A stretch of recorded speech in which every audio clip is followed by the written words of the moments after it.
implications if organizations keep applying more and more technology as controls. Yet also, this is the expectation of regulators, of apparently forward-thinking leaders, and I say apparently, I don't disagree with them. But what will be the ramifications for the application of this technology if we go too far? I've seen this South African mining industry when I did this work for this mining company. It's legislated in South Africa that all workers must have proximity alert systems on them. I have seen in my own eyes how this has eroded, diminished their risk competence, their risk awareness.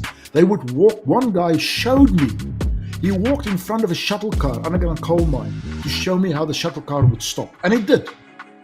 It stopped because of the proximity alert system. But one day that signal doesn't work. This person is now dependent on the system, and this is the problem with it. This story for me, all the time that I will listen, this is about the real safety. I think we need to talk more about real safety. This is about real safety. We need to tell the stories. We need to provoke people to think about what is safety is. Last week we had in Brazil an explosion. 9 people died in this factory. So now we are doing the investigation. So it's so crazy this, What is the real safety? When we will wake up? Please wake up. And I would like to explore, because I think one way to wake up is about developing risk competence. Can you tell more about this? How can develop a risk competence? Because we're talking about, everybody talk about different competence, change management competence, communications, and all different lists of competence. But how can develop a real risk competence?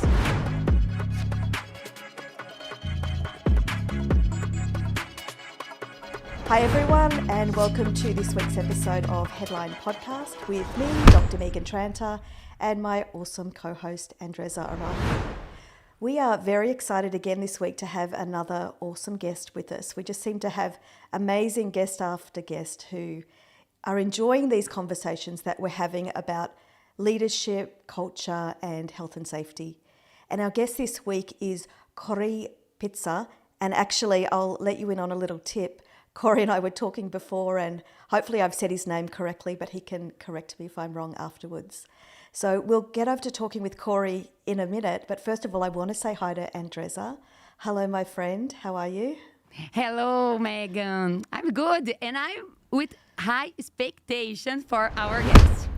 I had the opportunity in my last masterclass to listen a little about his experience in health and with health and safety. Was amazing, and I think all our views will be inspired today. That's right, because you had Corrie on in your masterclass, and then also we saw Corrie when we were together in Berkeley, California for the Safety on the Edge conference.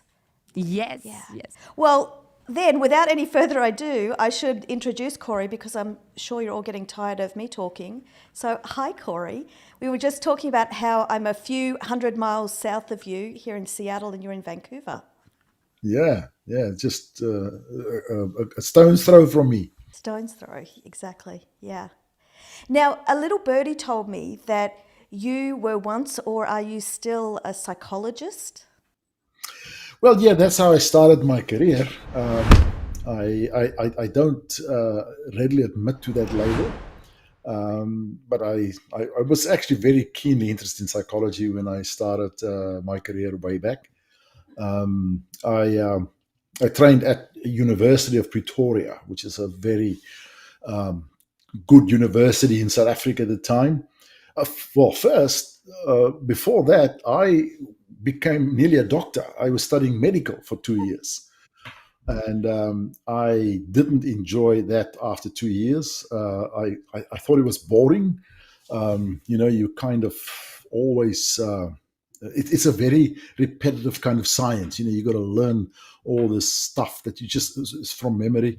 And I was then thrown into a hospital, a night shift at a hospital in Johannesburg. And Johannesburg is a very dangerous part of the world at the time, and I was in the emergency ward. And before I knew it, I was performing all kinds of treatments and stuff, and blood and guts everywhere, every night on night shift. And I was a male nurse. That was part of the training. And when I looked at this one night, I decided, is this the rest of my life?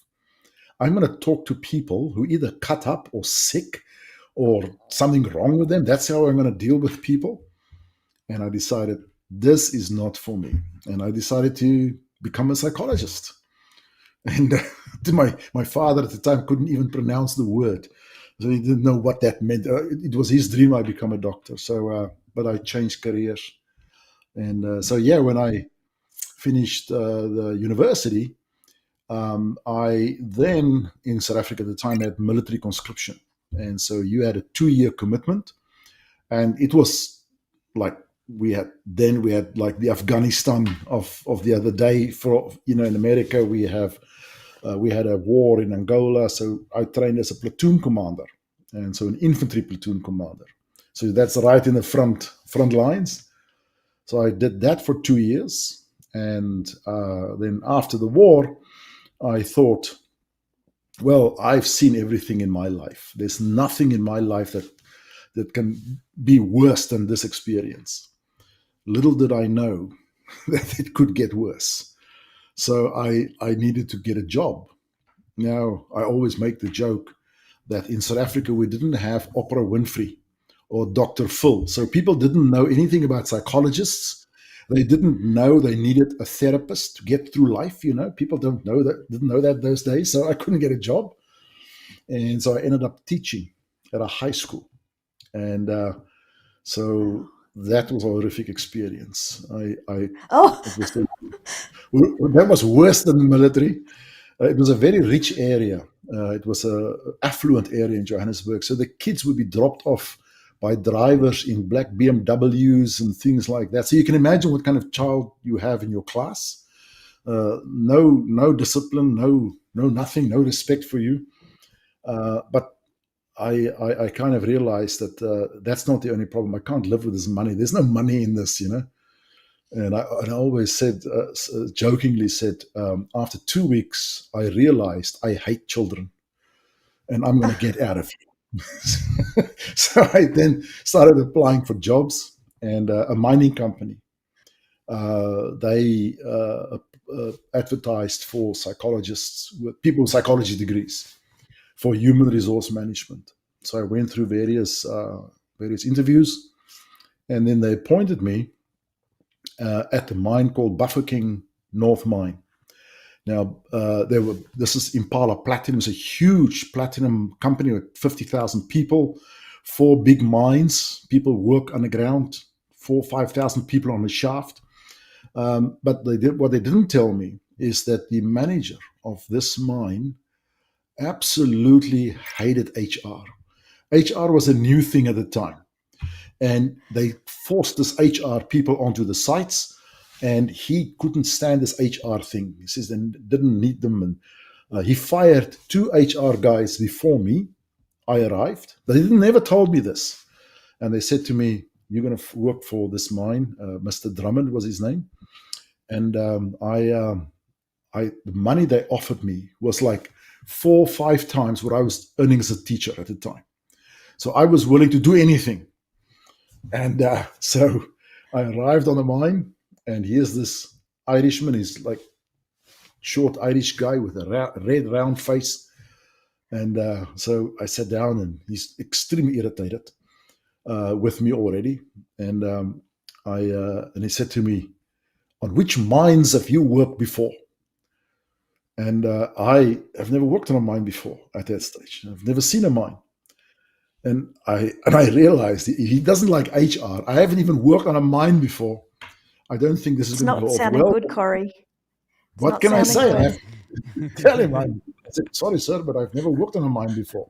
I'm basically out of university. And he absolutely lost it. He started screaming. Well, he's Irish. I couldn't understand a word he says. He's like, I'm struggling. I could hardly speak English at the time. And so I was listening, and he just went off. And the last words I heard is "get out," and I could understand that. So I got up and I raced out of the office before he has a heart attack. And the secretary, her name was Margaret. She says, "Oh, you must be Corrie, the new HR manager." I said, "What? I was. He just fired me." She said, "No, he didn't fire you." And she talks loudly. She says, "Don't listen to him. He always shouts like that." And I said, and she says, "No, he said you must get a blasting ticket. Then you can come back and get your office." I didn't know what a blasting ticket was. Now, the blasting ticket turned out to be an underground miner's qualification, which I had to go and work underground for months on end to get this qualification. But I thought, I'll prove it. I'll prove myself to him and I can do it. And so my first job wasn't in HR. It was an underground miner. And to this day, I think it's the best thing that could ever happen to me in my career. I learned what it meant to be living next to danger every day. I mean, we were working 2,500 meters underground. That's, I don't know how many. Wow, 2.5 kilometers. Gosh. Yeah, 2.5 kilometers underground. And that's not even the deepest shafts over there. There are some shafts there which is like 3 miles, 9,000 feet, 14,000 feet deep now. And the workplace was 3 feet high. That's where you worked. It's like sitting under the table, and it's pitch dark, dust, props to keep the rock up. That's unimaginable. But after a while, you're so used to it. The people there was amazing. You know, they were the friendships you had there was, to this day. I have here. I'm actually on my table. This here is a packet of aspirin powder, and when you go into the stopes after the blast, there's this fumes of the explosives, and you sit and work in that, and you get headaches pretty quickly. So everybody had a handful of these aspirin powders in their pockets, and I get used to drinking them to keep my headaches down. I still do it today. Anyway, that's a little bit of a story of how I started in my career. Wow, I love this story, and I just stopped it here and before ask about how connect HR with safety. But this kind of training underground so important because it connects you with people, with the risks, with the activities, and I think we lose this. Yeah, we kind of, you know, if you go into safety and you haven't worked in a real job, I mean, I've done many dirty jobs before, but at university, I paid for my own studies. So I was in construction. I was working out in night shifts in everywhere. And in the end, and this is almost like you connect dots in your life. You know, you connect dots and think about what is it that make up your own value system? What is it make your own knowledge base work? And there it was a realization that's with me still till today is, and we talked about this earlier on, Andreza, is what we do at the top of the organization in safety. Thinking all these grand ideas and all these models and charts and stuff, it gets filtered down to that frontline person, and it means nothing to you there. It absolutely means nothing. It is just garbage coming from the offices. And what makes us safe, what makes us work together and achieve is that brotherhood that we achieve down there. I was part of the union. I had to become part of the union. And the union has got this very strong sense of brotherhood. I remember when I finished my training, I'm now going to become the HR manager. I now exit the union. I went to say goodbye to the president of the union there, and I said to him, "Sorry, I'm leaving the union now. I'm going to become a manager."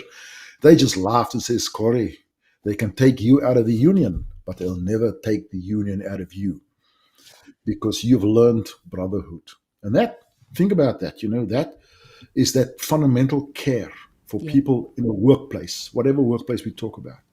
That drives everything, not the fancy charts or all the PowerPoints that you sit and have to watch during the line-out meetings, and they wah up there, and it doesn't make sense. And to me, that, Andreza, that's my that's the dot that I connect with that environment that is just still with me today, and I think is essential for safety people in our profession to understand that frontline worker. They are beautiful people.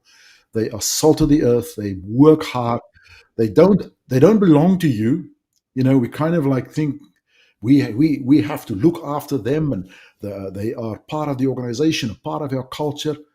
That's not. They have lives. They have their own lives. They go home, and their lives start most of the time when they leave the work. Their families, their whatever they do, and I think we overreach sometimes to say, we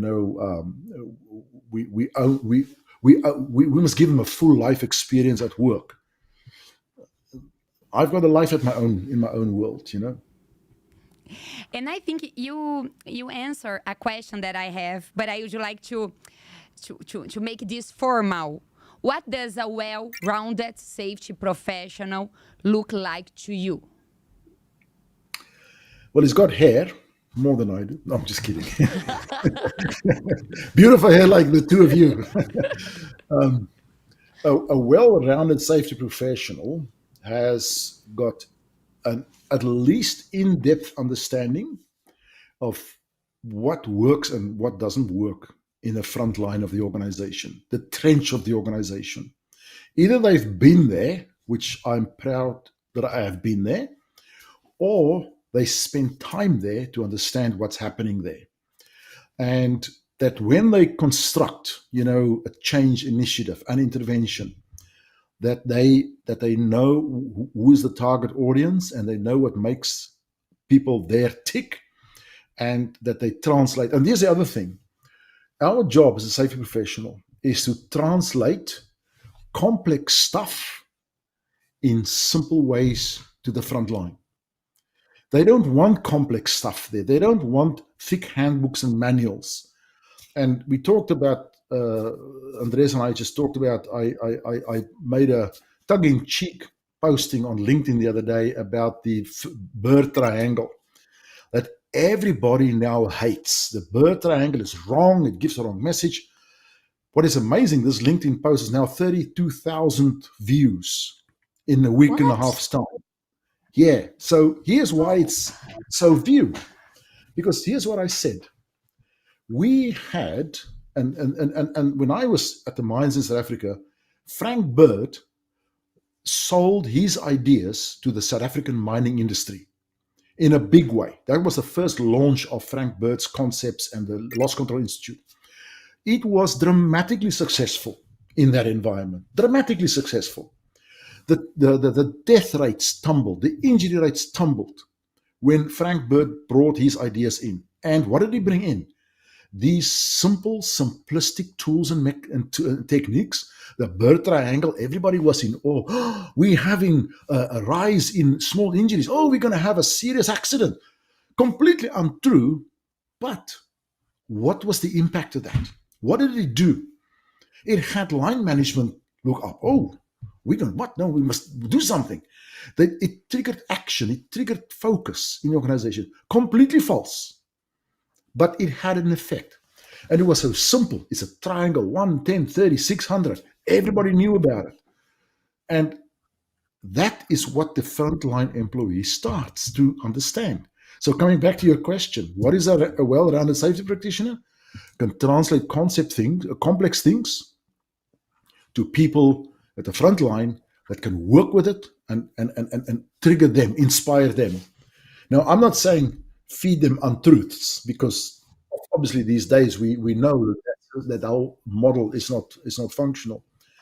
But my point in this whole thing was we need more things like that really translates to the frontline employee, to the frontline supervisor. The frontline supervisor doesn't work for the safety department. They work with operational objectives. They got outputs to make. the safety side of things is more often than not a hindrance to them. And I'm not saying that they're bad in thinking that. They have to achieve. Everybody has to achieve in the front line. And now comes the safety officer, safety person. And they've got all this, you got to fill in this form, you got to do that, all necessary. I'm not disputing that. I'm not knocking that. But are we putting it into the hands of people in a way that it makes sense to them, that they can work with, and that can actually support their role? So for me, as a safety professional, we shouldn't be a burden in the organization as a whole. We should contribute to the bottom line. We should actually make work simpler, not more onerous so that it can be more safe. We can find innovative ways to make that happen. So I always use this analogy, and maybe this comes back to that question, Andreza. The hurdler, the athlete that runs hurdles. If you just think about that technique, they got to run and jump over, 10 hurdles. So from the safety perspective, what do we say to that hurdler, being the worker? We say to that hurdler, when you get to that hurdle, jump as high as possible, because we don't want you injured. We don't want you to touch that. So they jump like a foot over the hurdle, and over the next one, and over the next one, over the next one, safely. Is that athlete going to win the race? He's not. Who is going to win the race? It's the athlete that barely clears that hurdle. In other words, take more risk. So what does that athlete now do? Well, I need to be competent what I do. I need to clear that with precision. I need to work, and that's why our conference that we launched in Berkeley was called Safety on the Edge. One of the reasons why it's called Safety on the Edge. The more we can bring safety to the edge of the operation, the more we will unleash millions of the bottom line of organizations. And that, I think, is what a well-rounded safety professional should do. Absolutely. That's a long answer to your short question. Perfect.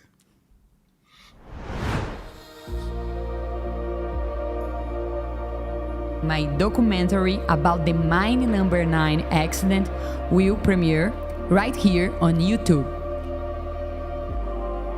This tragedy was one of the events that inspired World Safety Day, a day to honor the memory of those who lost their lives at work. I'd love for you to join me for this premiere.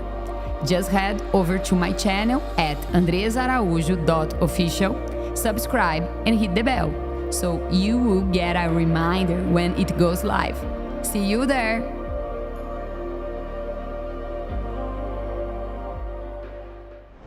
Do you ever wonder whether you're making the impact and have the influence that you're really, really looking for in your corporate career, perhaps if you're an entrepreneur or doing something else? Well, I offer one-on-one coaching services for purpose-driven leaders who are really looking to find some way of increasing their impact and their influence. So if this is something you're interested in, give me a call, send me a DM, and I'd love to talk to you about it. Corrie, you know what's interesting though is there's plenty of people who think that you do have to be jumping more than, a couple of millimeters above the hurdle to be able to have a safe workplace. I've got a question for you, and hopefully this won't be too difficult, but it's what's happened then with the safety profession? I've heard you talk a lot about safety 1, safety 2, safety 3. And then before we went on air here, we were having a brief conversation about this as well. But has something happened with the profession that we're not thinking about jumping just that little bit over the hurdle? Let's talk a little bit about the various phases in safety now, safety 1, 2, and all these labels that we have. And I was a safety 2 advocate in Billiton in South Africa. And I'll tell you what happened. And there's several reasons why this is important. I was working as a safety person in the organization. And then there was a mining, one of the mines, Billiton is a big company, 60 mines in this organization, 120,000 people. And one of the mines, incidentally called Kinross Mine, but it was not the Kinross in North America, it was the mine site was called Kinross, who actually achieved a 5-star rating on the 5-star system of Frank Bird, the 𝗖𝗢𝗥𝗥𝗏. And this happened in September 1986. And that mine had an accident, a freak accident. A fire burnt underground and suffocated, killed 177 people in their stopes. Now, it was an absolute freak accident because the reasons why this fire started is like almost impossible. It's a black swan event. After the event, everybody, oh, that's so obvious. But before, no one could have foresaw see that.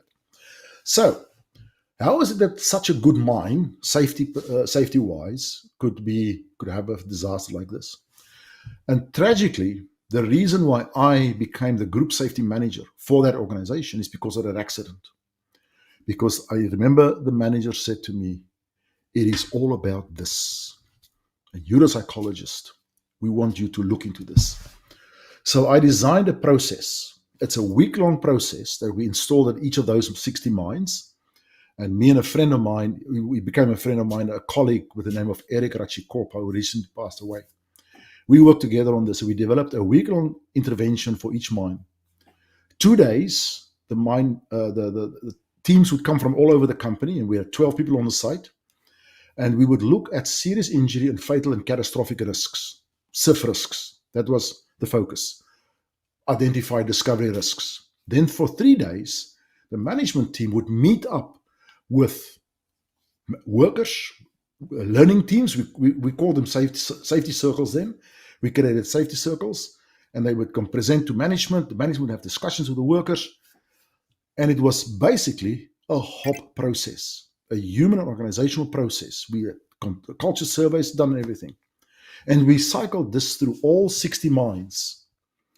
And it was based on Deming principles, Edward Deming principles, the 14 principles. So I still contend that the HOP movement, the New View movement, and I was a very early proponent of that, worked with Todd Conklin very early on with this, is essentially a quality management process. Deming quality management. And what did Deming say? Don't give people targets. Don't look for the problem at people. Look for the problems at systems. Everything we say in New View. So, unfortunately, that whole process stalled because behaviorism came into play, behavior-based safety. And that's now what we now term as safety 1. But behavior-based safety was tremendously successful as well. And if you think about simplicity, and we talked about earlier about simplicity, what did behavior-based safety bring to the table? ABC, antecedent, behavior, consequence. And if we change the consequences, behavior change. And it was a simplistic tool. I've used that extensively in interventions, very successfully. And then I think it became bastardized. It went off the rails because it was too simple a solution. It was too simplistic to say to management, you know what? The problem, your workers. Yeah, I know it's the workers. They have the accidents, irrespective of the fact that they're going to have the accidents because they work there. But okay, no, they have the workers have the accident. Oh, we have a problem. We have a solution for you. Behavior-based safety. And so we had all these, I would say, snake oil salesmen coming in and bastardized behavior-based safety and just put it in as the simplistic tool. And eventually it became a free way of blame on the workers. And that's why it became a problem. And of course, the New View was going to object against that. When I was in Australia, I was in the 90s, I had lots of workshops, about this whole problem. And the targets of zero that we had and all this mechanistic ways. And so the shift into safety 2, into the New View, was a necessary shift. It was a philosophical shift that almost had to happen because we couldn't continue in that way. There was just no ways we can continue and say the worker is the problem and the worker's got to be solved. And we were running in circles. So where are we now in safety? Well, I think we're now at a stage where there's a lot of skepticism about everything now. There's a lot of skepticism about the new view and HOP, and then there's the camps of the HOP, and there's the camps of Safety One. I strongly believe it is, in some ways, these two concepts, Safety One and Safety Two, are mutually exclusive in some ways, but not to the extent that they can't be aligned. They can be aligned, and they should be aligned. And that's what I did 30 years ago with that week-long process. 2 days focused on SIF risks, 3 days on managing the sociological aspects of the psychological safety. That's what we created in the organization. So you can create these two things and you can combine them. And I think that's the future. And I don't want to call it Safety 3 because that's another story. But if you think about it, just in macro terms, what is the future of the safety profession? Where are we going? So we drifted very, very strongly towards human resource management in the HOP new view. And the Safety One was very much an engineering approach in safety. You know, the typical engineering mechanistic way of looking at Newtonian safety. So where is that going to end up? So I think long term that the safety profession is going to dissipate.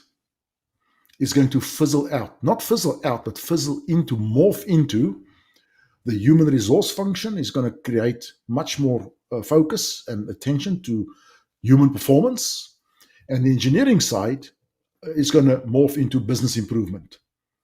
And maybe that is the ultimate right future for it, because in many ways it gets closer to the operations in business improvement. And that's why I say that safety is essentially a quality management system.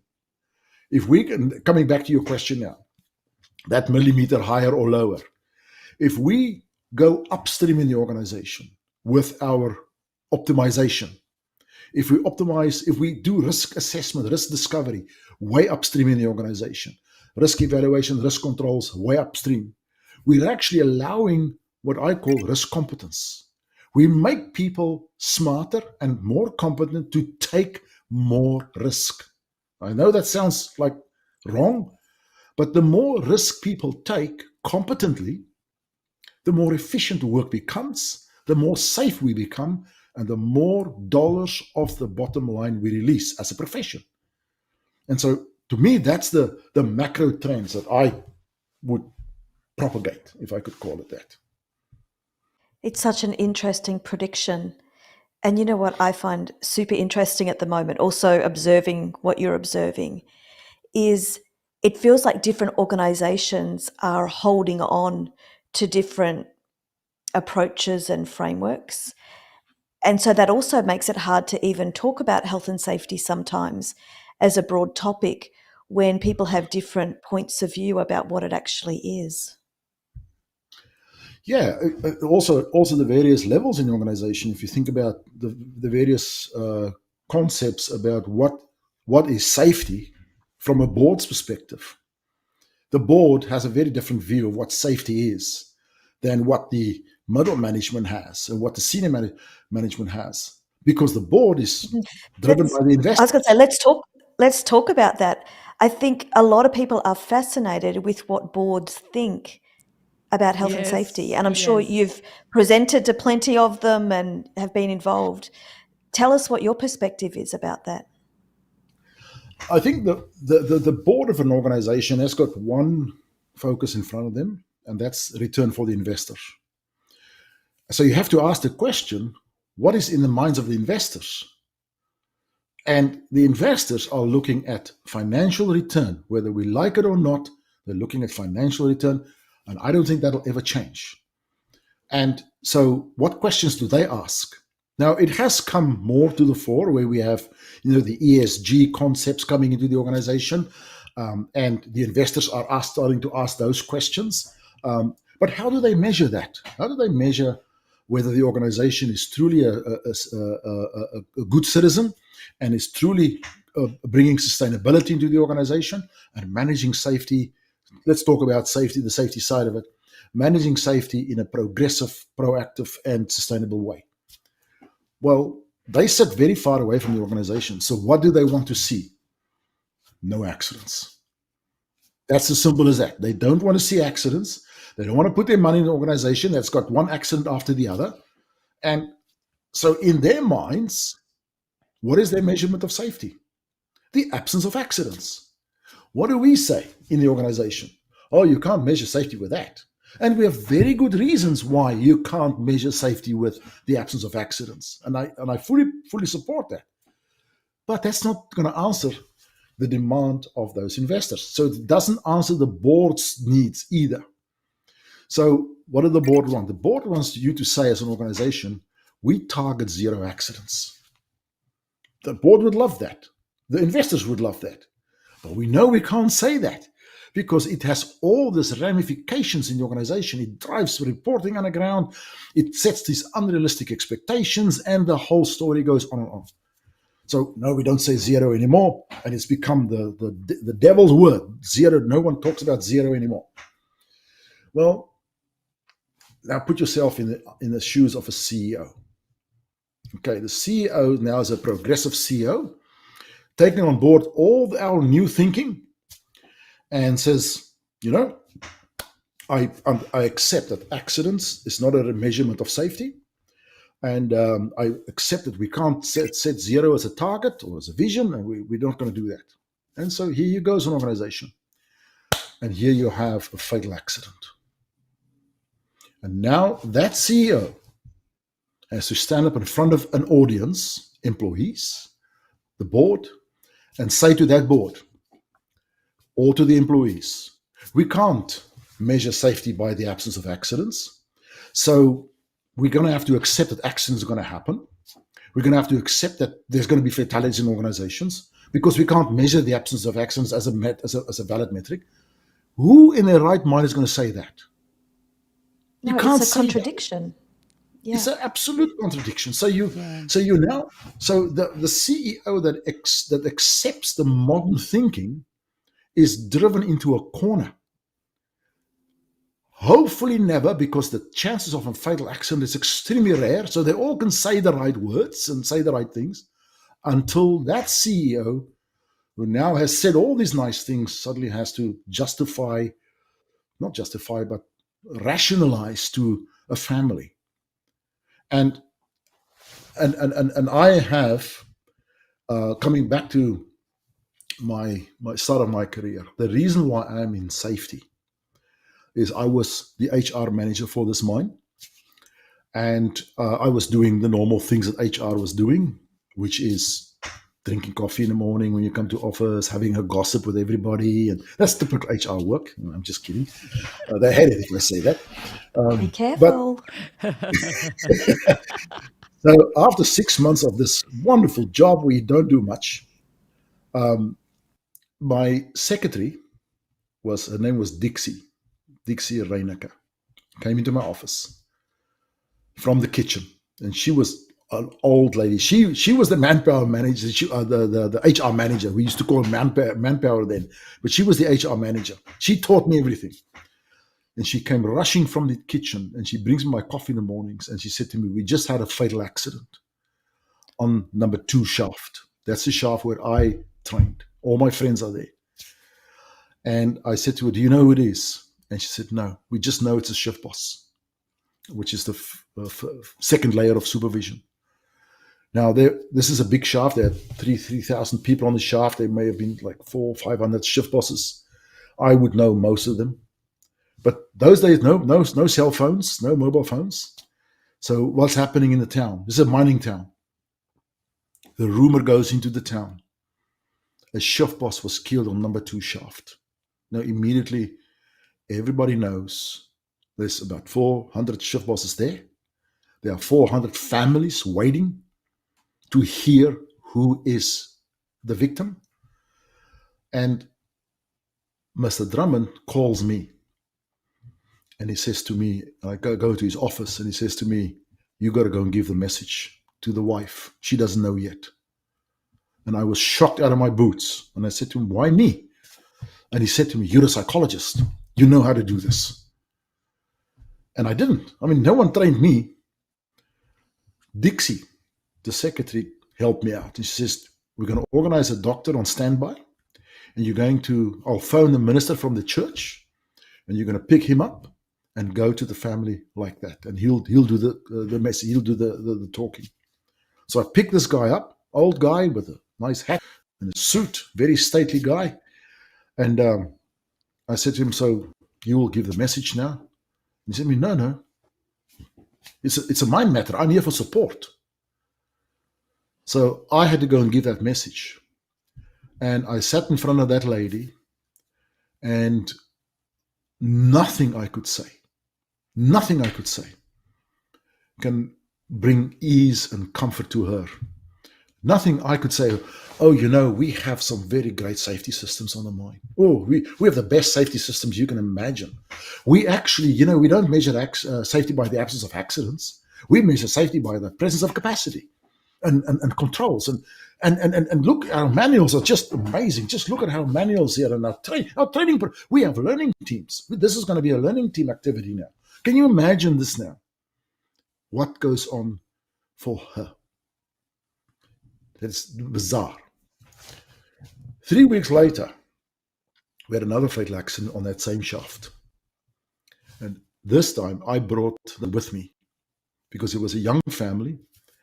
And we went into the house, we sat down, and as we were giving the news to the wife, one of her little girls, they were twin daughters, came into the room.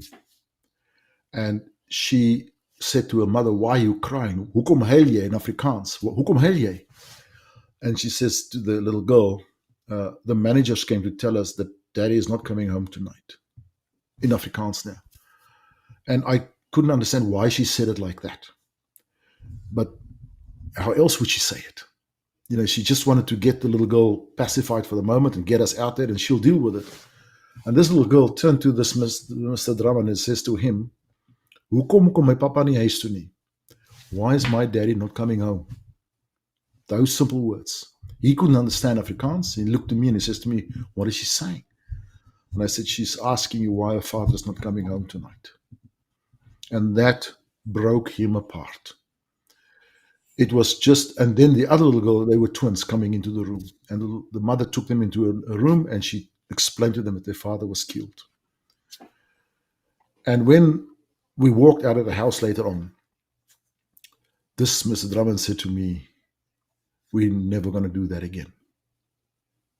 And I said, you mean, I thought in my mind, he means like he's too uncomfortable to do this. And I was angry. And he says to me, no. We're going to stop killing people on my mine. Because that girl, that lady and those two girls did not deserve this day. And he became an absolute inspiration. He set the target for that mine, 0 fatalities.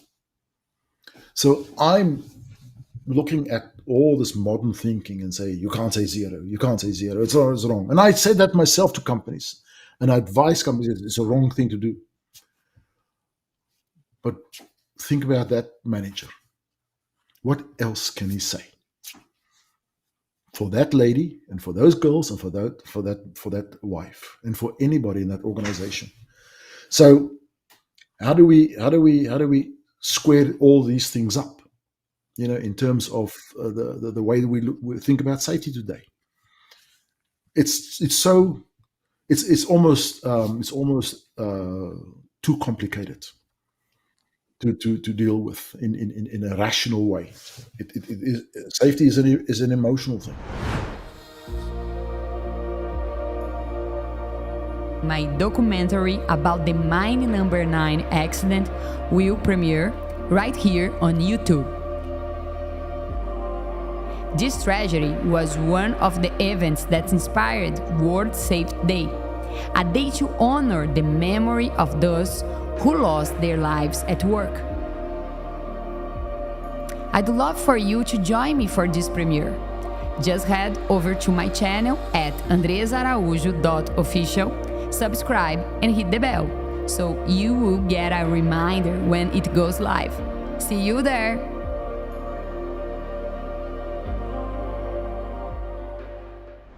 Do you ever wonder whether you're making the impact and have the influence that you're really, really looking for in your corporate career, perhaps if you're an entrepreneur or doing something else? Well, I offer one-on-one coaching services for purpose-driven leaders who are really looking to find some way of increasing their impact and their influence.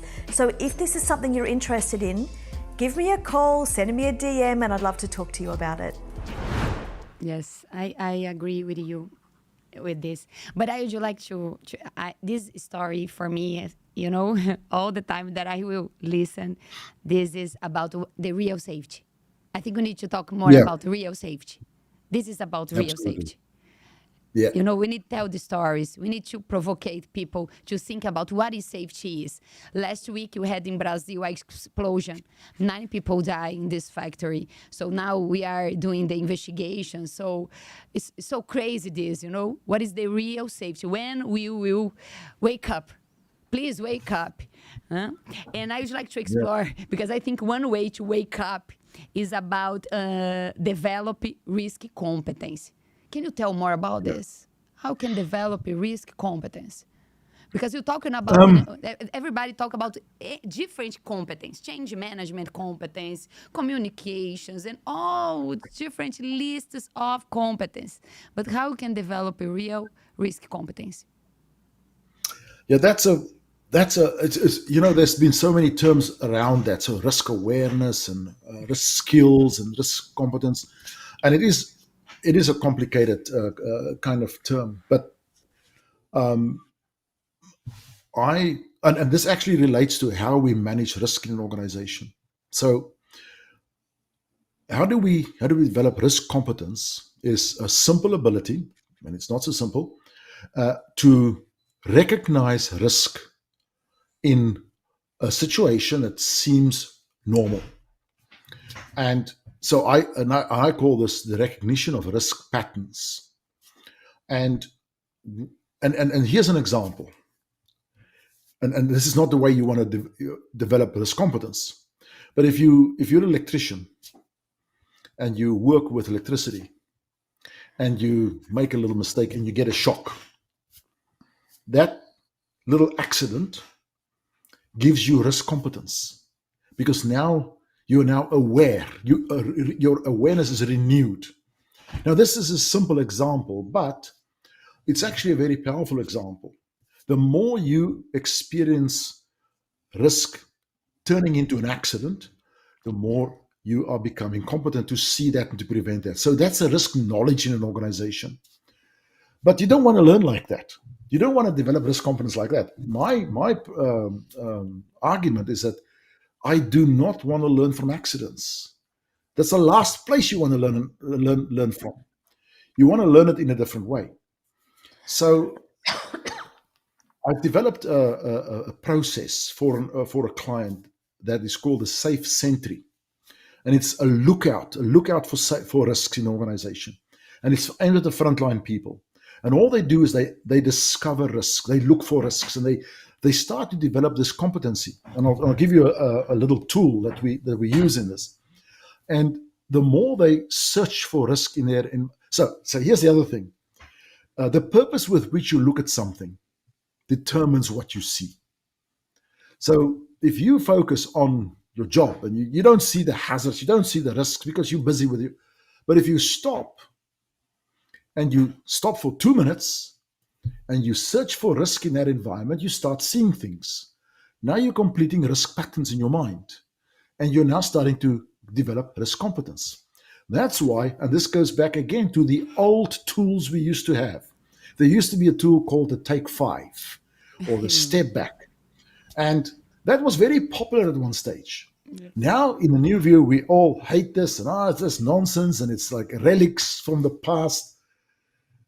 That is a powerful technique if it's applied by people before they start a job, and they take out a little card with a little trick questions on it or whatever, and they search for risk patterns. That's risk competence.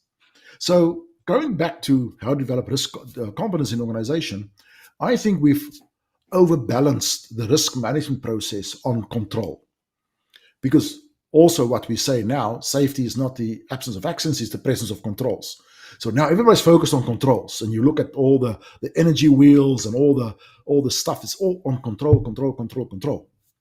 But what we're doing is we're controlling a narrow band of risks, the risks we know of, the risks that in the energy wheel that everybody is agreeing, oh, that's the risk that kill people, the sticky stuff that kill people. Well, there are so many things outside of these energy wheels or outside the normal risk registers that actually kill people as well. And so if we rebalance the risk management process to give much more attention and emphasis to the first step in risk management, and that's risk identification, the more risk discovery we put into the process, the more we develop risk competence. The higher upstream we go in the organization with risk discovery, the more risk competence we develop downstream in the organization. So that's why I believe that the balance is starting to shift in the wrong direction. And that's why I am actually making a claim that the whole focus on the energy wheel that is now becoming so popular is actually detrimental to safety, because it's driving a narrower focus and a narrower focus on risks. And it's also simplifying risks. It's an energy release. It's just about energy. It's not about energy alone. Much more important is the human engagement with risks. Yeah. How we engage with risks is where things are going off the rails. Now, and I said I'll talk about a little tool, a tool that we've developed for the Safe Sentry system. Is we call the 6 whys of risk. And there are 6 lenses through which you can look at your environment. And the first lens is, what risks are we overlooking, simply not seeing? They could be obscured. We don't have the knowledge to see it. What different ways are we overlooking risk? And when you look at risk, your environment through that lens, you start to see stuff. What risks are we underestimating? We know this is a risk. We've seen it before, but we start to underestimate it. And I can tell you some amazing stories of how people completely underestimate risks. The third lens is, what risks emerge from taking shortcuts. Now, everybody knows about shortcuts, and everybody, you can't take shortcuts. Well, shortcuts are absolutely essential for safe operation. I'm just repeating that. Shortcuts are essential for safe operation. And it is fundamental to the human being to take shortcuts. It is the law of least effort. It's a psychological axiom. And we are actually putting safety on top of people to slow them down. We talked about that, jumping too high. And so we're actually creating all kinds of frustrations in the workplace and all kinds of bottlenecks in the workplace operationally. We need shortcutting. We need people to think innovatively about how they make this process safer and better. And that is why it is important. So when you look at that, what risks are we actually created? What have been created because we are putting layers of controls too much on the workplace? So that's the third lens. Then there's the lens of pressure, work pressure, simple top-down work pressure, which causes people to start rushing jobs in order to get to deadlines. That creates a lot of risk in the organization. Then there's the inherent risk, inherent in the procedure, inherent in the process, built into the process. And if you start looking for inherent risk, and that's where the energy wheel may have a little role into play there. But the big one is risks tolerated. People become used to the risk, and we call it in simple terms complacency. I don't like to call it complacency, but risk tolerance is an essential human capacity. We must tolerate risk, because if we don't tolerate risk, we'll get crazy. You can't live in a world where you're scared of every damn thing around you. We have to learn how to tolerate them. but it's that depth of tolerance that we are allowing ourselves or the organization to. Now, those are the 6 lenses that through which you can develop risk competence. Now, I want to tell you a bit of a history of that. So before COVID, and I won't name the mining company, before COVID, this was in 2017, a mining company, a big mining company, global corporation, contracted me to support them in a process called elimination of fatalities. And this company had 40 odd mines around the world, and including contractors, over 110,000 people. Massive organization. Sincere, I know the CEO myself personally, deeply sincere about elimination of fatalities. And so here's what we did. That process I told you about that we did in Billiton, the week-long process, we replicated that process to these 40 sites. So here's what we did. We bring people from outside, and on the Sunday before we meet, we engage with these team members. We show them the tool, the 6Y lens, and all kinds of tools and techniques. And then we started to go out into the workplace. On the Monday morning, we listened to the management, and we asked the management, to give us their idea of what safety is about and so on. Nice PowerPoints and everything. And then we go out into the workplaces in pairs. That's what we did. So we 12 people coming, with 6 pairs going out, and we engage with people. And we would spend at least an hour with a person, the 2 of us, or with more people, and we sit in their trucks, we sit in the cabins of the equipment. The whole day, we just talk to them, and we use the 6Y lens to ask them, what risk do you think is overlooked here? What is misjudged, underestimated, etc.? We uncovered an absolute treasure, if you can call it a treasure, of serious injury and fatal risks that were sitting under the surface in these organizations. This organization was extremely safe, a high-performing organization, and still is. But here we have, after a week activity, 60, 70, 80 fatal potential accidents sitting there. Some very, very close. And in that time, they don't have an accident over the 2 years that I think the company actually had only 2 fatalities in the whole organization. But we discovered nearly 3,000 of these kind of risks. We talked to 8,000 people. And they know. But people always say, you talk to the workers, they know. No, they don't know everything. They know maybe half the risks. When you challenge them with these kind of techniques of question, they discover risks. And risks that they never knew about. Risks that they couldn't see, that we see when from the outside. So risk competence is a dynamic, continuous process in organization. You don't develop it, you continuously develop it, relentlessly. So that's my answer to that question. I'm not sure I answered that well. Yes, you answer. Perfect. And good insights. I think it's such an interesting concept. Corrie, is risk competence, is that something that people are talking about very much? I don't think so. I've used the term for a long time now. I've introduced it to Sidney Dekker. In one of his books, he actually quotes that term. He quotes me using that term, but I don't come across it a lot. That for me, it's one of the secret sources in safety.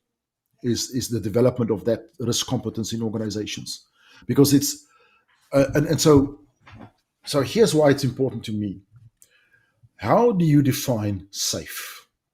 What is the definition of safe?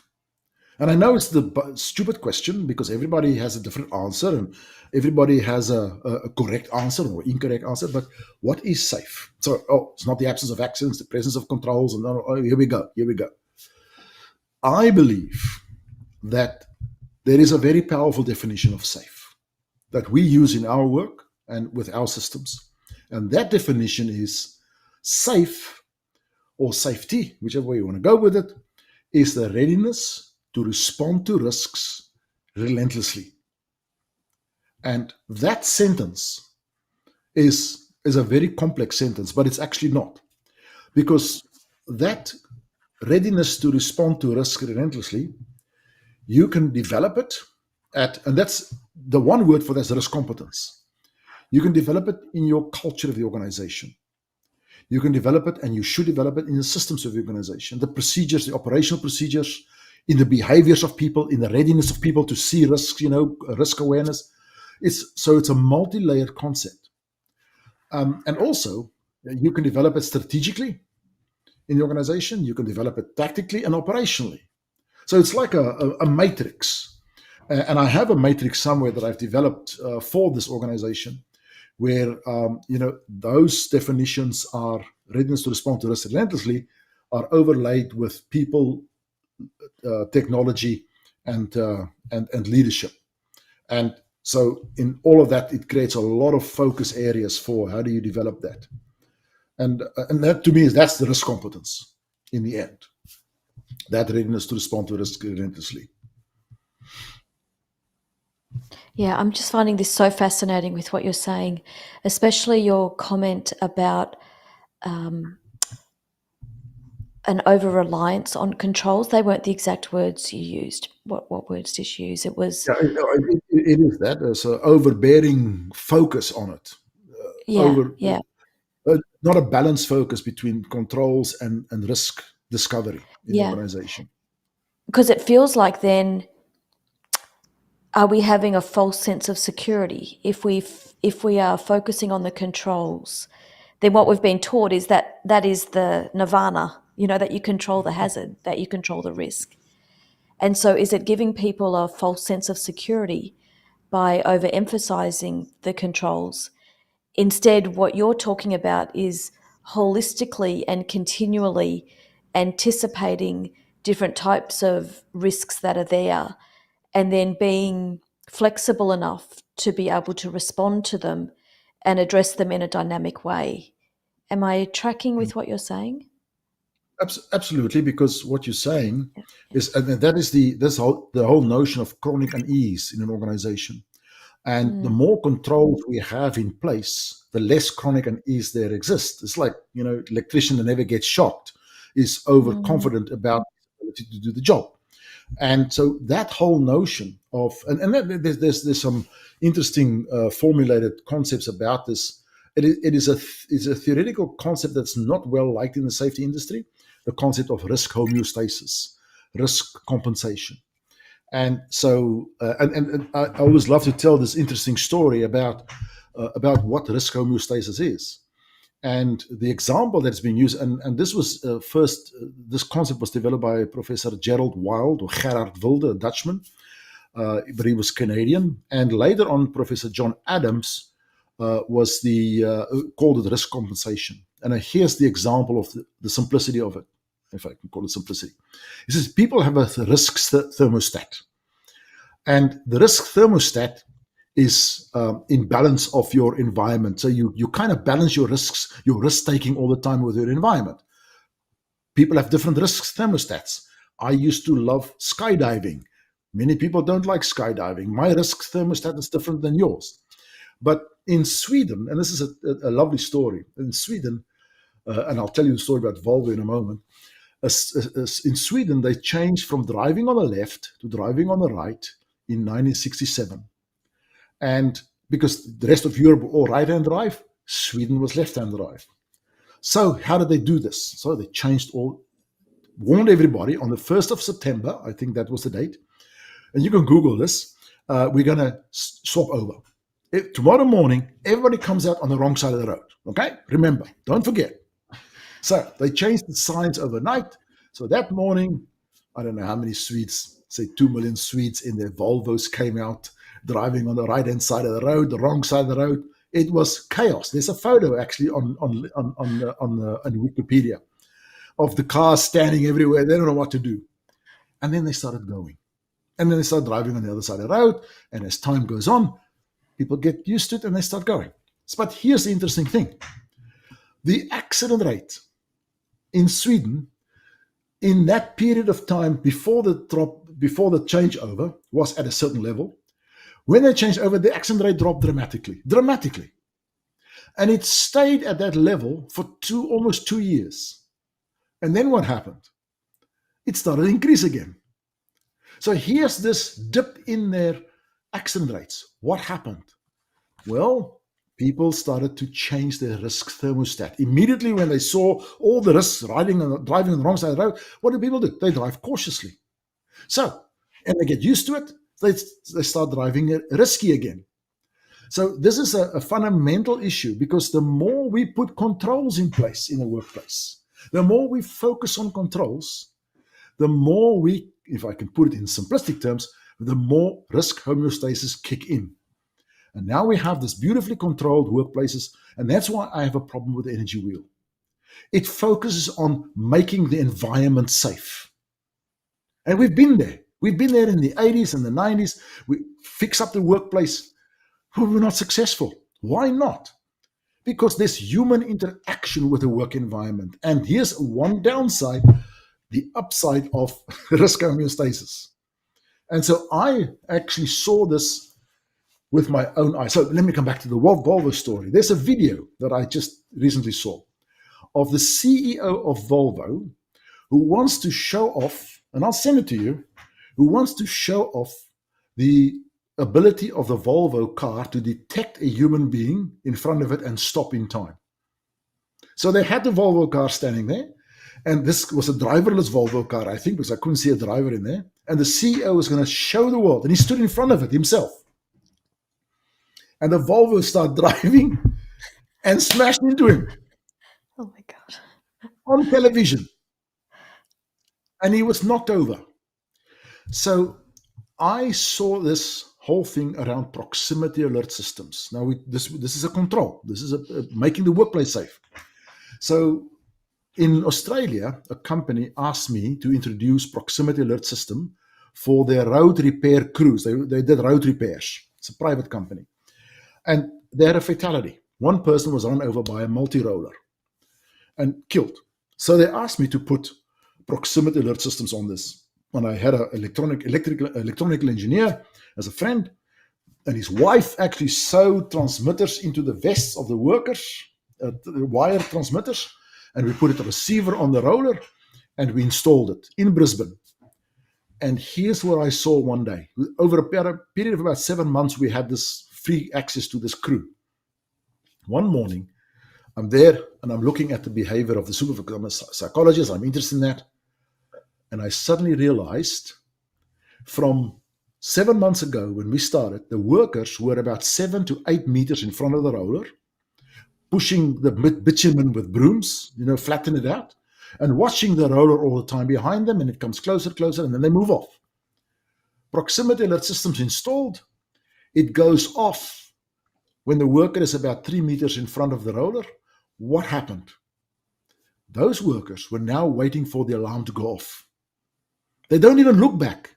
They just keep on. An alarm goes off, they walk up, they walk on. What have I done here? I put a control into place. Risk homeostasis kicked in, and these workers are now potential victims of my design. I've seen this South African mining industry, when I did this work for this mining company, it's legislated in South Africa that all workers must have proximity alert systems on them. I have seen in my own eyes how this has eroded, diminished their risk competence, their risk awareness. They would walk, one guy showed me, he walked in front of a shuttle car, underground coal mine, to show me how the shuttle car would stop. And it did. It stopped because of the proximity alert system. But one day that signal doesn't work. This person is now dependent on the system, and this is the problem with it. My documentary about the Mine Number 9 accident will premiere right here on YouTube. This tragedy was one of the events that inspired World Safety Day, a day to honor the memory of those who lost their lives at work. I'd love for you to join me for this premiere. Just head over to my channel at @𝗖𝗢𝗥𝗥𝗏, subscribe and hit the bell so you will get a reminder when it goes live. See you there!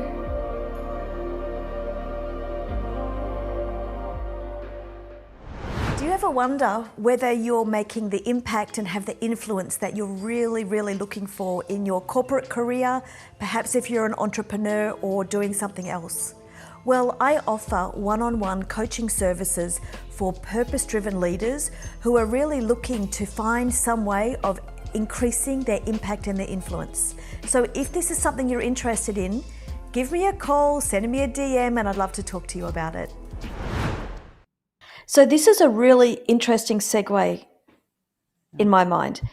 There's massive conversations going on about technology, isn't there? You know, some people are calling it Safety 4.0.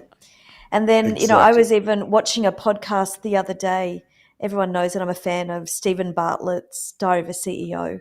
And he had someone on there and they were talking about the ramifications of the brain of technology. And in particular, it was about ChatGPT actually, and how it changes your brain activity when you're using ChatGPT.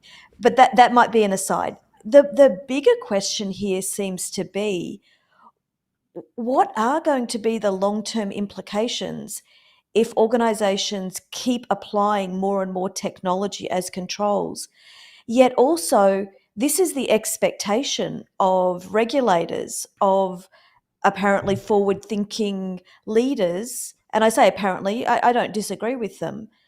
But, you know, what will be the ramifications for the application of this technology if we go too far?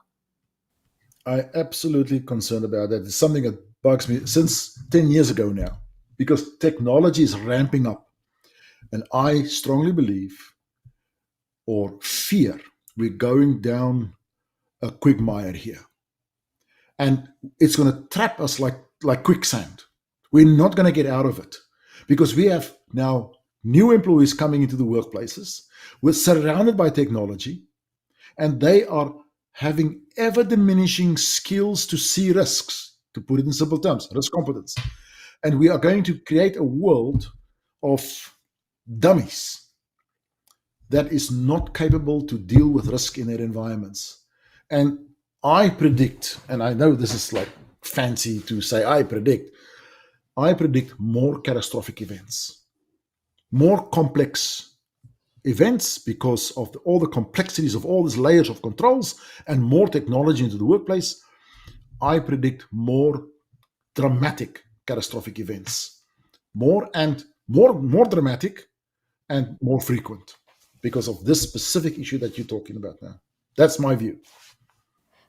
Yeah, and you know what my worry is, if I may be so bold as to add on to your prediction, with this rapid pace of technology deployment that people don't understand, and yet a reliance on it, and such an extreme reliance on it, there is going to come a point, probably, as you say, not in the far distance, where people won't understand the controls that they've put in place, and also that some of them probably just won't work in the way that they think they were designed to do because the technology has moved so fast. You know, this is actually quite fascinating. Remember we talked about earlier on about where safety going to go. Yeah. And safety is going to go one to HR and the other one to business improvement. And this is that engineering question. You know, we are moving away from an engineering paradigm in safety to a mental health, performance, human performance model. And yet the biggest risk, I think, are actually waiting for us in the engineering side of things, where all this technology is being introduced. And we are not driving a coherent model of change into the workplaces for people to deal with risks, deal with technology in this way. And that's absolutely what you're saying. I agree with that.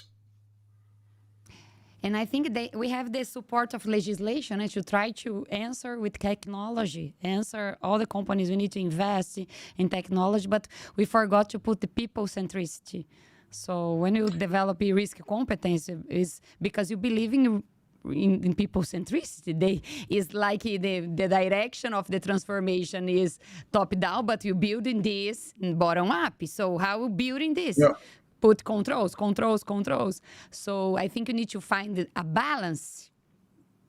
Absolutely. And this is the challenge. What Yeah. is the balance between controls and develop the competence? Continue develop, like as you said. So we never end.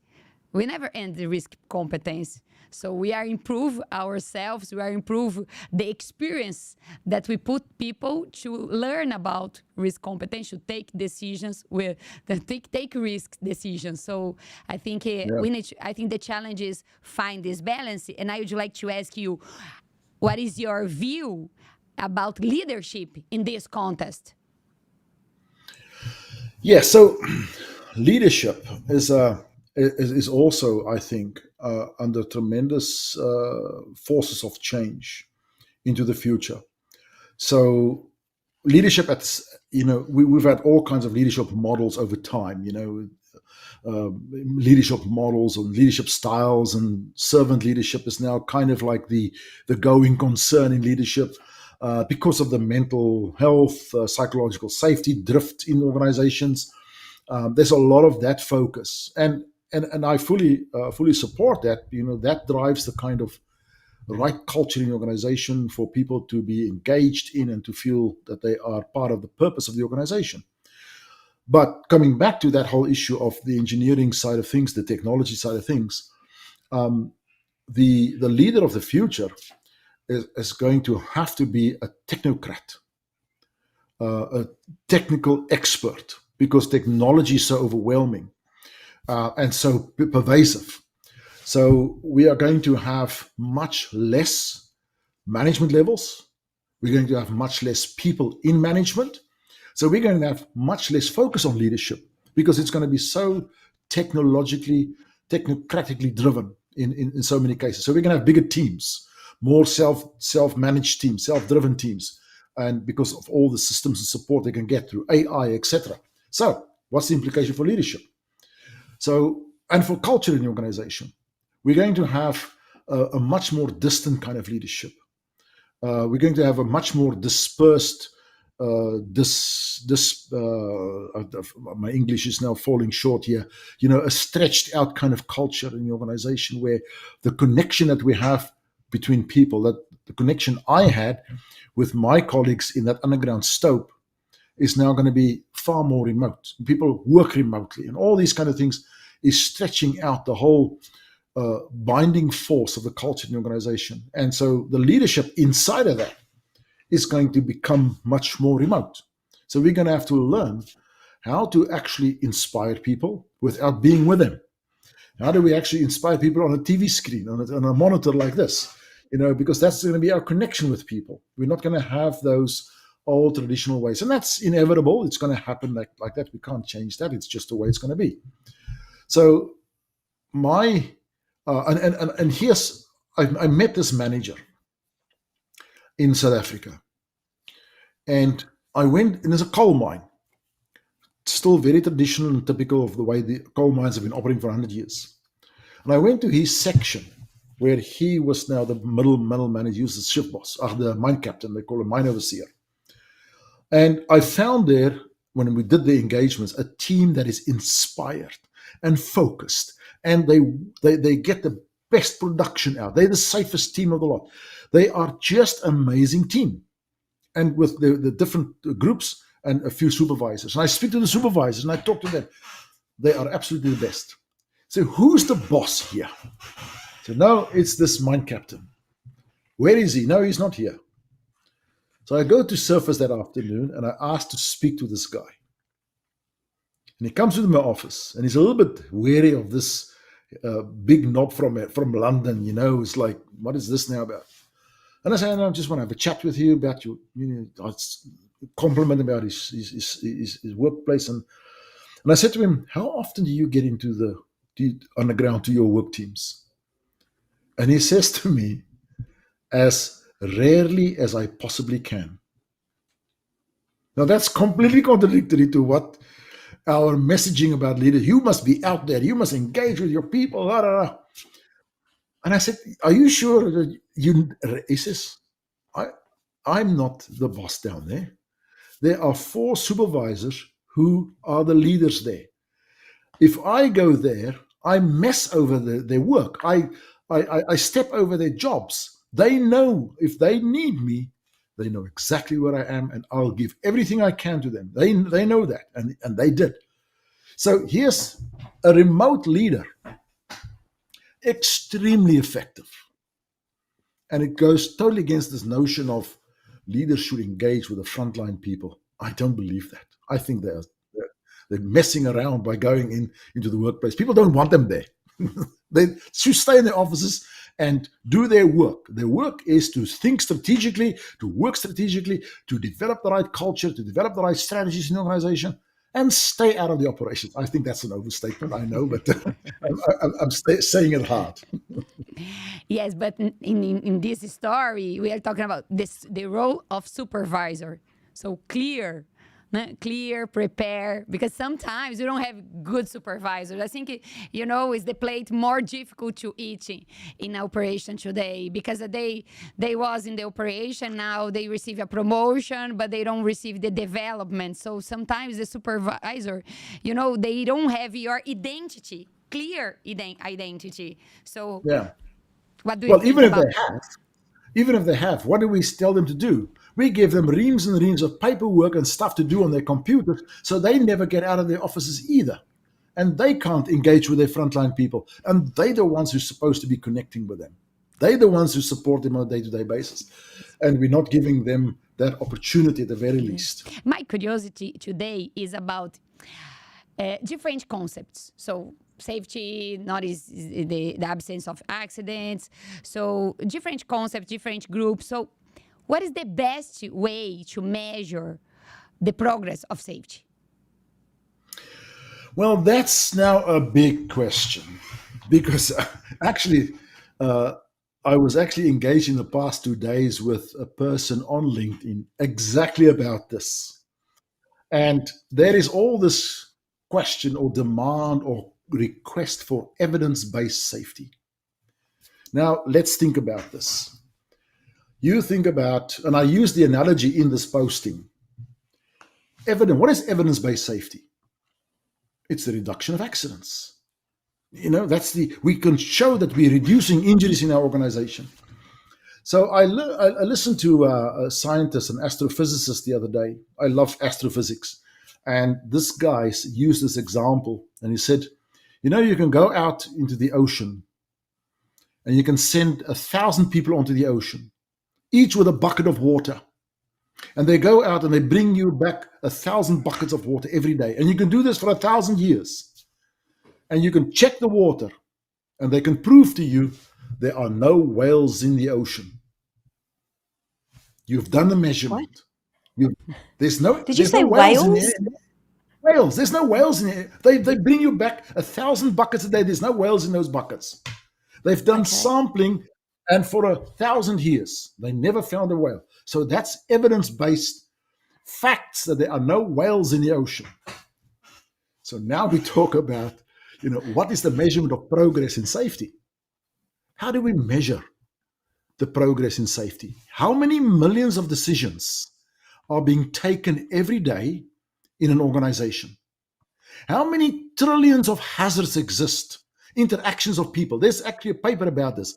There are literally trillions of hazards in a workplace. And one of them, or two of them, or five of them actually result in an accident. Let's say 5 did this month. Next month, 10 did, of an ocean of activities.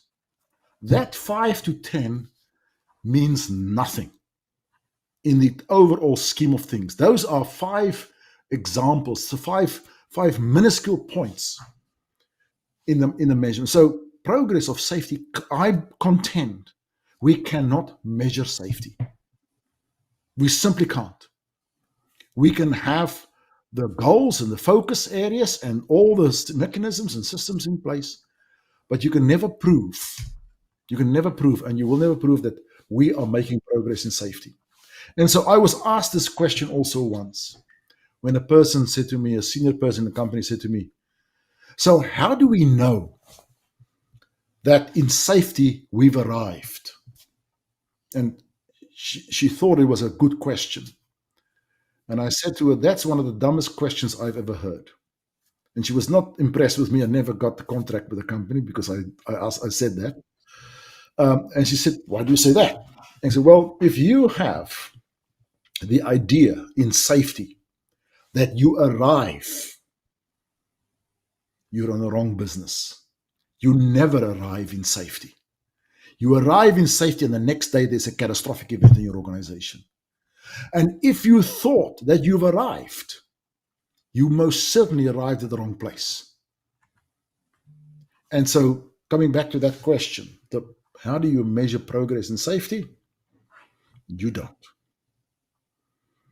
You have to believe and focus and inspire and optimize and drive every angle that you possibly can, because in that huge ocean of decisions and potential risks, you cannot predict what comes next. It's random in so many ways.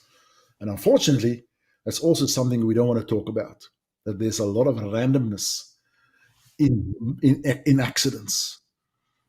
That a small, minuscule change in a certain line of events and the accident would never have happened.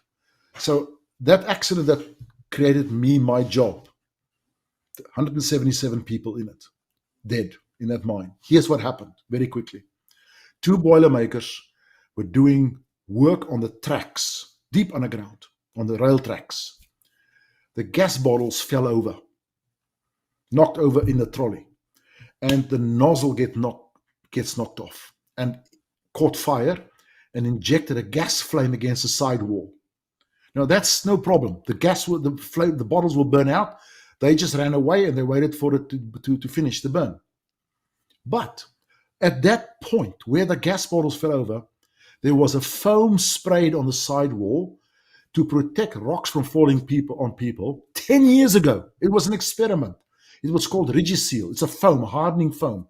That foam would never burn if it hadn't had a continuous flame source and strong ventilation, continuous ventilation, which both existed there. No one could foresee that to happen. And after that, everybody knew that's a risk now in the organization. In underground mines that had this foam underground.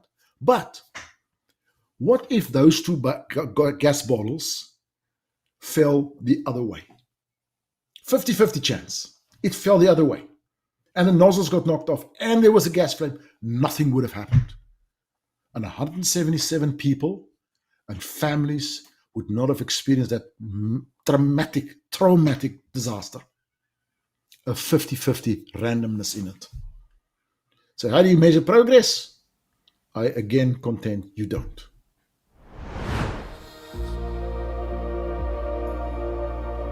My documentary about the mine number 9 accident will premiere right here on YouTube. This tragedy was one of the events that inspired World Safety Day, a day to honor the memory of those who lost their lives at work. I'd love for you to join me for this premiere. Just head over to my channel at 𝗠𝗘𝗧𝗏𝗏𝗡𝗏, subscribe and hit the bell so you will get a reminder when it goes live. See you there!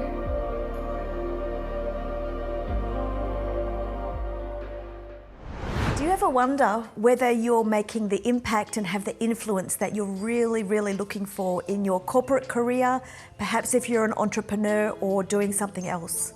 Well, I offer one-on-one coaching services for purpose-driven leaders who are really looking to find some way of increasing their impact and their influence. So if this is something you're interested in, give me a call, send me a DM, and I'd love to talk to you about it.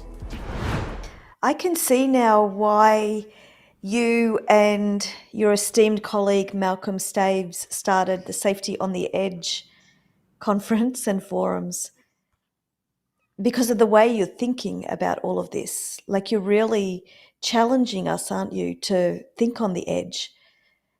So it makes me wonder, just to move over to Safety on the Edge for a minute, because Andreza and I were both there in Berkeley this year back in March, and it was one of the most amazing events that I've been to. The caliber of people that were there, the type of conversations that were had. It was absolutely amazing. But what was it that inspired you to set up Safety on the Edge? And I think, if I'm not mistaken, you've just announced that next year for the conference in Baltimore in May of 2026, it'll be the same week as the National Safety Council's conference. So maybe there's two questions there for you, Corrie. Yeah. So meeting Malcolm was actually a real spark in this whole thing. Malcolm and I think so much alike. It was like a kindred spirit when I met Malcolm. And so we started talking. And Malcolm said one day, why don't we do a workshop? And we talked about all this stuff and how different ideas. And he said, why don't we do a workshop, you and I together, and we challenge the thinking a bit.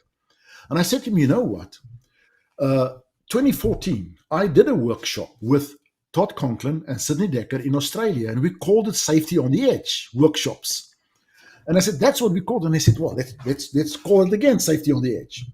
So we started, and then a workshop of 20 people, and then we went, let's get it bigger. And eventually it evolved into Safety on the Edge in Berkeley.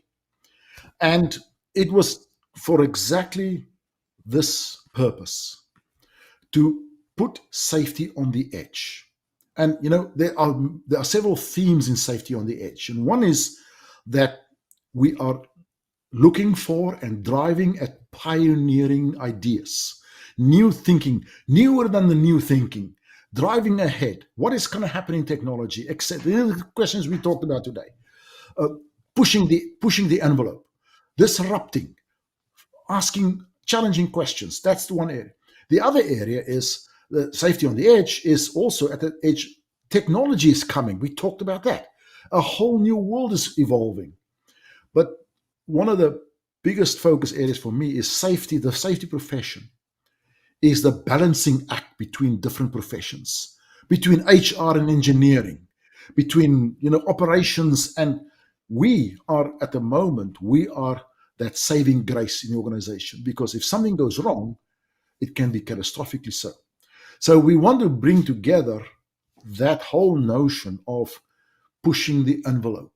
And we strongly believe in Berkeley, we achieved beyond expectations. We didn't know it was going to be such a success. We thought if we just pull it off, half-baked, it's fine. We had such a tremendous feedback from it and such a tremendous fun with it.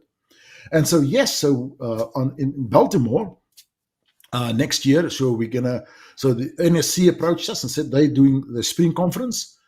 Why don't you stage Safety on the Edge at the same time? We were going to the East Coast, and so we're going to do 5 to 6 May, and NSC is going to do 7 to 8 in that same week. And the same philosophy that we're going to go there, we are actually going to have 4. You remember in Berkeley, we had James Reason and David Woods and Carlene Roberts and Diane Vaughan as safety pioneers in our awards. So we're going to do it again. And we're going to actually give those 4 awards again this year. Edmondson, Todd Conklin, Tom Kraus, and Professor Carol Wick, who wrote the book Managing the Unexpected, and did some great research in high reliability organizations. So we're pushing the envelope again. Is this a secret? No, it's just been announced. Okay. It's just been announced by Malcolm and I yesterday. So this is the second scoop for it. Yeah, it's very fresh off the news, very fresh news. Yeah. Mm. Well, I'm looking forward to it. And so we're looking very, very well forward to Baltimore. And so Malcolm and I was joking. We got Berkeley to Baltimore. What do we do in 2027? Because there will be a 2027. We said, maybe Boston. So we do the BBs. There you go. BBB. Yeah, so all good. It's really part of work that both him and I want to give back to the profession. This is our opportunity to do that. And it takes a lot of time. And we spend hours and hours discussing it and developing it. And so it was a success a lot because of the hard work of a lot of people around us as well that did this. But I think this is part of your legacy. we would like to believe that, yes, when him and I both sit at our retirement ages and we both look back, that, hey, we've made a difference. And that would be lovely to think that we did. I think you are. have. Yes. Yes. Amazing. We're working on it. Wow, was a breakthrough conversation today. Amazing. All the concepts, I make some notes here about what you're talking about, the controls, the conscience about risk, the definition of safety depends how you look the activity, we are perceive the risk. So recognize risk in a situation that appears normal. They should contribute with the safety professionals, with the front line, with the supervisor. So the risk competencies. Wow, so many concepts. The technologies. Did we talk about all of those things? Yeah. Technology, controls, wow, amazing. We need to be careful with the garbage from the office. I think, I put this, is so necessary. This message. Our absolutely. Work is translate the things, the complex things. We never forget about this. So we are here to translate this. Thank you. I'm really inspired. Your message, I will carry on. It was really enjoyable. I really enjoyed talking to you. I don't get the chance to often do this, to just freely talk. Lovely. Yeah, we're really grateful, Corrie. Thank you for spending the time with me and Andreza for our podcast here. And so before people sign off, we've had a lovely long conversation here. Please do remember to subscribe and like on YouTube or wherever you're listening to this podcast, and we're going to have more amazing conversations coming up. Again, thank you, Corrie. Thank you, Andreza.